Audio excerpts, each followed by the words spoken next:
ইতিহাসে এমন কিছু যোদ্ধা থাকেন যাদের বীরত্ব কোনো দেশের সীমানায় আটকে থাকে না। তাদের নাম কিংবদন্তি হয়ে ছড়িয়ে পড়ে বিশ্বজুড়ে। তেমনই একজন ছিলেন বাঙালি পাইলট সাইফুল আজম। তিনি পরিচিত ছিলেন লিভিং ঈগল বা জীবন্ত ঈগল নামে।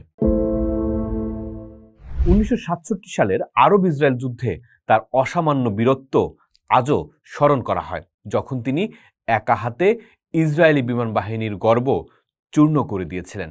বিবিসি উর্দুর এক বিশেষ প্রতিবেদন সেই রোমাঞ্চকর ইতিহাসকেই আমাদের সামনে তুলে ধরে। সময়টা 1967 সালের 5 জুন। মিশরীয় বিমান বাহিনীকে মাটিতেই ধ্বংস করে দেওয়ার পর ইসরায়েলি যুদ্ধ বিমানগুলো তখন অপ্রতিরোধ্য। তাদের পূর্ববর্তী লক্ষ্য ছিল জর্ডানের মাফরাক বিমান ঘাঁটি, কিন্তু তারা জানত না সেখানে তাদের জন্য অপেক্ষা করছেন এক বাঙালি পাইলট।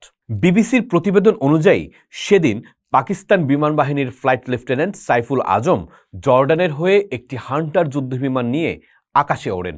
মরুভূমির ধুলো আর তীব্র গরমে যখন শত্রুকে দেখা প্রায় অসম্ভব, তখন রাডারের সংকেত পেয়ে তিনি 4টি ইসরায়েলি মিস্টার বিমানের মুখোমুখি হন। মুহূর্তের মধ্যে তিনি একটি বিমানের পেছনে অবস্থান নেন এবং নিখুঁত নিশানায় গুলি চালান। বিমানটিতে আগুন ধরে যায় এবং সেটি জর্ডানের মাটিতে আছড়ে পড়ে।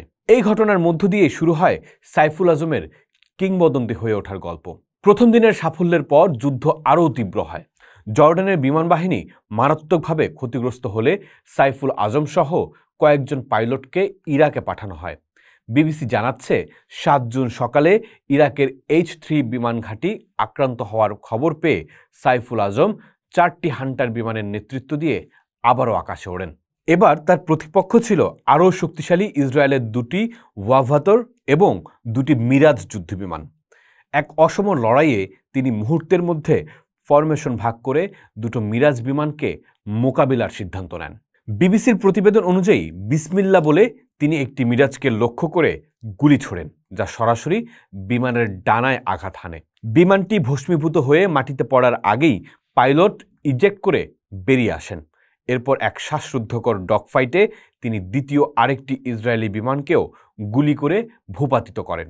মাত্র 2 দিনের ব্যবধানে তিনি একাই 3টি ইসরায়েলি যুদ্ধবিমান ধ্বংস করেন, যা সামরিক ইতিহাসে এক বিরল ঘটনা।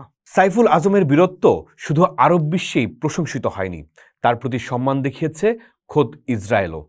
বিবিসি উর্দুর প্রতিবেদনে অবসরপ্রাপ্ত ব্রিগেডিয়ার শহীদুল ইমাম খানের একটি লেখা উদ্ধৃত করা হয়েছে, যেখানে বলা হয়েছে সাইফুল আজম চাইলে প্রথম ইসরায়েলি পাইলটকে সহজেই হত্যা করতে পারতেন, কিন্তু তিনি বিমানের লেজে গুলি করে পাইলটকে বেঁচে যাওয়ার সুযোগ দেন। প্যারাশুটে নামার সময় তিনি তার দিকে হাত নেড়ে সম্মান জানান এবং এরপর অন্য বিমানকে ধাওয়া করেন। এই মানবিকতা ও পেশাদারিত্ব তাকে শত্রুপক্ষের কাছে শ্রদ্ধার পাত্র করে তুলেছিল। সাইফুল আজমের কর্মজীবন ছিল সত্যি অনন্য। তিনি পাকিস্তান, জর্ডান, ইরাক এবং বাংলাদেশ এই 4টি দেশের বিমান বাহিনীতে কাজ করেছেন। 1965 সালের পাক ভারত যুদ্ধে তিনি একটি ভারতীয় বিমানও ভূপাতিত করেছিলেন। তার এই অসামান্য অবদানের জন্য তিনি জর্ডান, ইরাক এবং পাকিস্তান থেকে সর্বোচ্চ সামরিক খেতাব লাভ করেন। 1972 সালে তিনি নবগঠিত বাংলাদেশ বিমান বাহিনীতে যোগ দেন এবং দেশের প্রতিরক্ষার নেতৃত্ব দেন। অবসরের পর তিনি রাজনীতিতে যোগ দিয়ে সংসদ সদস্য নির্বাচিত হয়েছিলেন। সাইফুল আজম শুধু একজন পাইলট ছিলেন না, তিনি ছিলেন সাহস, দক্ষতা আর অটুট মনোবলের এক প্রতীক। যে সময়ে আরব বিশ্ব ইসরায়েলের কাছে বিপর্যস্ত, তখন তার একক বীরত্ব তাদের দিয়েছিল এক নতুন আশা। তার গল্প আজও বিশ্বের সব পাইলটের জন্য অনুপ্রেরণা। একজন বাঙালি হয়েও তিনি যেভাবে মধ্যপ্রাচ্যের আকাশ শাসন করেছিলেন, তা তাকে ইতিহাসের পাতায় অমর করে রেখেছে। পোস্ট দেখুন, ভাবুন, করুন। থাকুন পোস্টের সাথেই।